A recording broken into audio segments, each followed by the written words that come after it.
सिडको आणि central रेल्वेतर्फे Nerul Uran railway मार्गाचं काम सध्या युद्ध पातळीवर सुरू आहे। 29 किलोमीटर लांबीच्या मार्गापैकी नेरूळ खारकोपर या 8 किलोमीटर लांबीच्या रेल्वे मार्गाचं काम सध्या सुरू आहे। डिसेंबर 2017 पर्यंत खारकोपर पर्यंतचा रेल्वे मार्ग सुरू करण्यात येणार आहे। हा मार्ग वेळेत सुरू झाल्यास उल्वे परिसरात मोठ्या प्रमाणात राहणाऱ्या चाकरमान्यांसाठी मुंबईचा प्रवास सुखकर ठरणार आहे। नेरूळ ते खारकोपर हा पहिला टप्पा असून यामध्ये 5 रेल्वे स्टेशनचा सहभाग आहे। या मार्गावरील बामणडोंगरी आणि खारकोपर या स्थानकाच्या उभारणीचं काम प्राधान्याने पूर्ण करण्यात येत आहे। त्याचवेळी तरघर या रेल्वे स्थानकाची उभारणी करण्यात येणार आहे।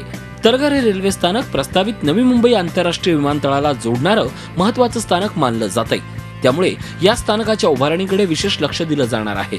या व्यतिरिक्त नेरूळ आणि जुईनगर स्थानकाच्या धर्तीवर बामणडोंगरी आणि खारकोपर रेल्वे स्थानकाबाहेर व्यापारी पद्धतीचे गाळे बांधले जाणार असल्याची माहितीही सिडकोच्या जनसंपर्क अधिकारी मोहन निनावे यांनी दिली। या पद्धतीची रेल्वे स्थानक ठाणे आणि नेरूळ या दरम्यानच्या रेल्वे स्थानकांचा विकास करताना आपण जे मॉडेल अवलंबलेलं आहे त्याच प्रकारचं मॉडेल म्हणजे रूफ आणि बाकीच्या सर्व सोयी सुविधा या संदर्भातीलच रेल्वे स्थानके आपण या नेरूळ उरण रेल्वे मार्गावर विकसित करणार आहोत।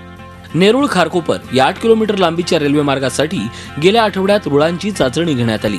रेल्वे स्थानकाची कामं सुरू आहेत, त्यामुळे येत्या डिसेंबर 2017 पर्यंत हा रेल्वे मार्ग वाहतुकीसाठी खुला होईल असा विश्वास सिडको व्यक्त करते।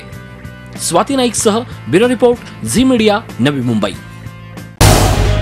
झी 24 तास रहा एक पाऊल पुढे।